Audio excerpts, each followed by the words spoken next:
Sibilance. Sea-balance. Sibilance. Red leather, yellow leather. Red leather, yellow leather.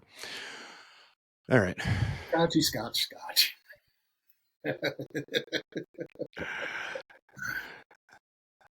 All right, let's do a What's the Actual segment. My name is Ed Bowder. Yeah, I'm Dan Schwester. And welcome back to the Overruns YouTube. Today, we are going to talk about some of the more silly things that happen in EMS and how we can help fix our culture. So, this episode, we've had a bunch of these on the actual podcast. First, make sure that you like and subscribe. And now let's go into some of the more silly stories that have happened over the past couple months. February 17th, a fire department New York lieutenant was arrested for strangling a New York City EMT on the job during an altercation. So their words, not ours. Strangling. Their words, not ours. This is from the New York Post, which take that with whatever warning you want to do. But here's the story. On Saturday, which was a couple weeks ago, a FDNY lieutenant was arrested for choking an EMT when they got into an argument on location. This 47-year-old is from Brooklyn's Engine 234 in Crown Heights, and he was charged with strangling an EMT on scene. Typically, firefighters in New York and medics respond to the same calls. We've had the vice president of the FDNY union on the show a couple times. But essentially what this came down to was they weren't really sure what happened, but they know that the end result was that this lieutenant choked an EMT when they were on scene. We have a couple different stories to talk about today, but one of the biggest problems with this is this happens during a time where EMT assaults are at an all-time high, as the union has reported. So there's also bills right now that are in the New York legislature to give bullet and stab-proof armored vests to EMTs and paramedics, as well as annual self-defense and de-escalation training. So before we get into the other two stories that came from this, let's talk about what happened here. So without getting into too much of the story, because some of the details are pretty sketchy, it seems like on scene, this lieutenant, I guess, was trying to control or coordinate the scene, and an EMT may have gotten in their way, and there was an altercation, and the EMT was strangled. So let's take a second, Dan, and let's talk about how we can avoid confrontation on scene. Well, you probably don't want to strangle people. We start by not choking people. Is how we start. We start by not choking people on scene. It's a good one. I keep reading this story and I feel like I'm losing my mind over this. Like this is just. It's not that this happen. It's not that assaults on providers happen, because we know it does, and we know it's rising because we're being tasked with dealing with more unstable people who can't access mental health, people who are, in tough situations, in high stress, high emotion environments. But this is one of the same team here. This is a guy who's not only on the same team, he's supposed to be the leader out there. And he's going, not only putting hands on people, but he's actually causing physical injury. And I want to know, where in officers training school did the idea of strangling the EMT become, like, is that in the policy, or is that like, I don't know. I have never read that. I feel like there's this was a conflict resolution strategy that went wrong. This is crew resource management unhinged.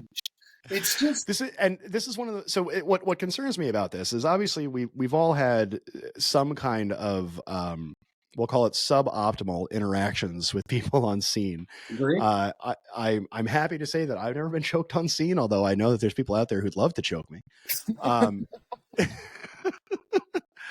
But I don't know that it's ever gotten to that point, because I vividly remember just being like, hey, putting your hands on someone is assault, so we don't do that.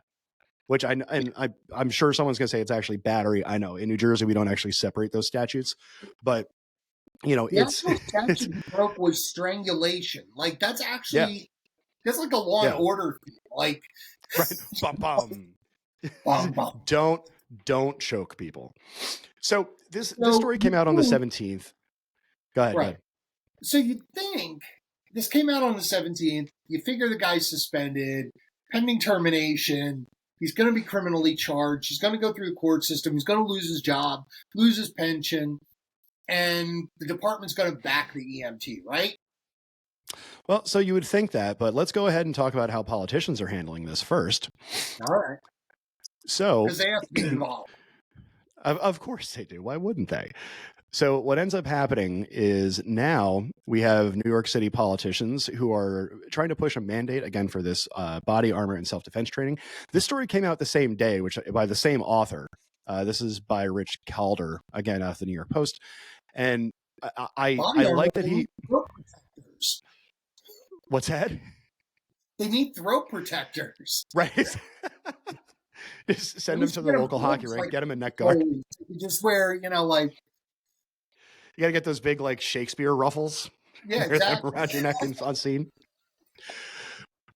So, and I'm encouraged that FDNY is trying to do something, right? I don't want to be unfair to the organization, but they are trying to make the environment safer for their EMTs and medics. Again, one measure was that it would make law for the fire department to provide EMTs and medics with bulletproof and stab-proof armored vests. And then they also are trying to pass legislation for first responders access to body armor and yearly self-defense training, which I believe that is important. And this is all secondary to a couple years ago in 2017, Yadier Arroyo was run over by an ambulance. And then we also have, that's Yadier Arroyo right there. And then we also have this story of a lieutenant who was stabbed on the job. This is Captain Allison Russo-Elling. So, and we talked about this story in 2022 as well. So there is, I don't think we're to a point where we can debate that the risk is going up, right? We know that at least in New York City, per these stories, the assaults on EMTs and medics have gone up more than by a factor of 2. It's very, very concerning. I'm not convinced that having body armor or having self-defense training is going to solve a lot of problems. And it's certainly not going to solve any problems if the people you have to be aware of are the people that you're working with. Yeah, that's a good point. I mean, it's bad enough that the people outside the service are assaultive and going after people. It's worse when it's coming from inside the firehouse. It's like that horror movie, when they call him on the phone and the guy, it's just like the calls coming. Those calls are coming from inside the house. It's just ludicrous that this would actually happen.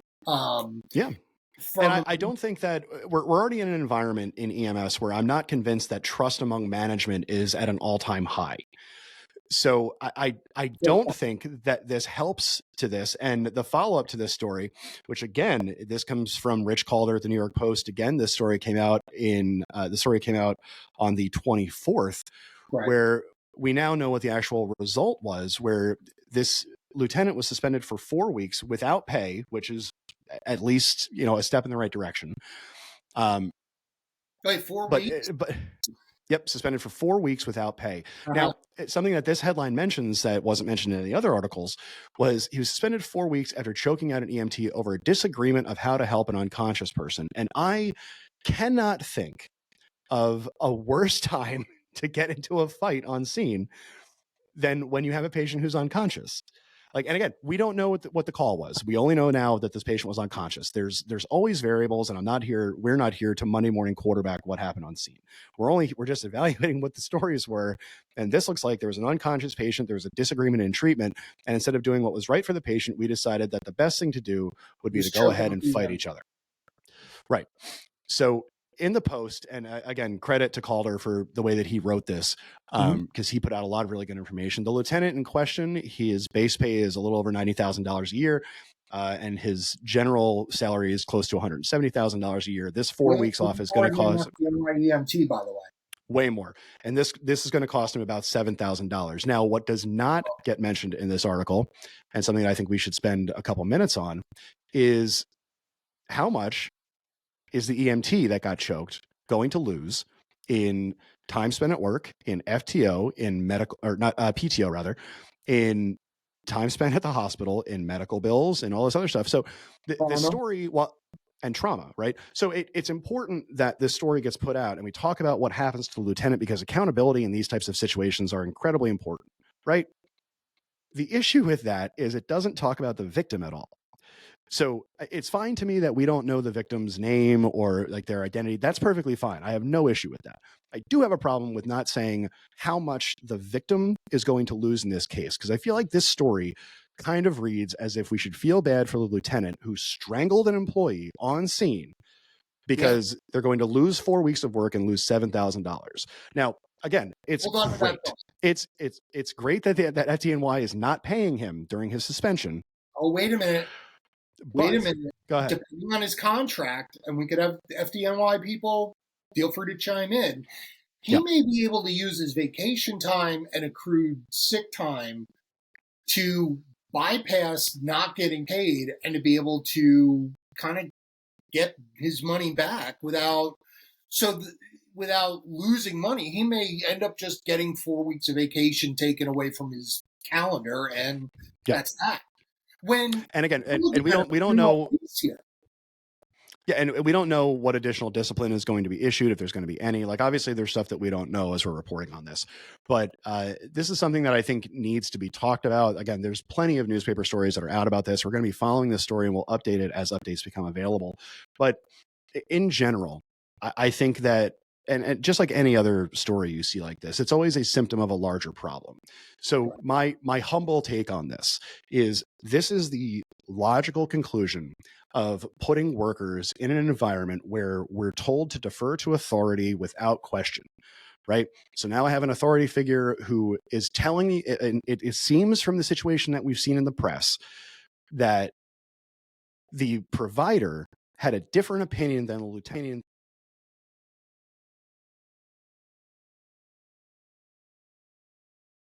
Fuck. There we go. Go from the lieutenant. Hang on. 3, 2. And I don't know if that's a function of the environment of FDNY or if that's our problem, but it does appear that the overriding issue is just that there's an authority problem.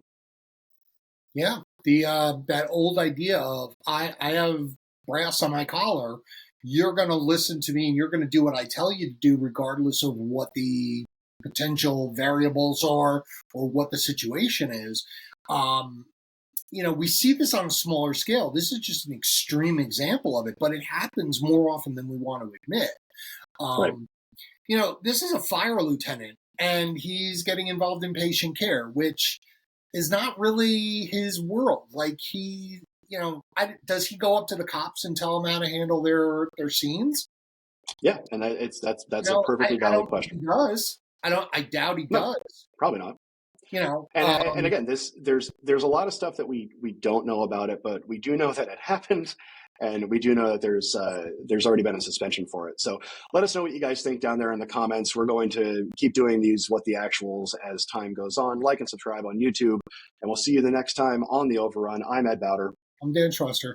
And we will talk to you all next time. Do not choke your staff. Don't choke your people.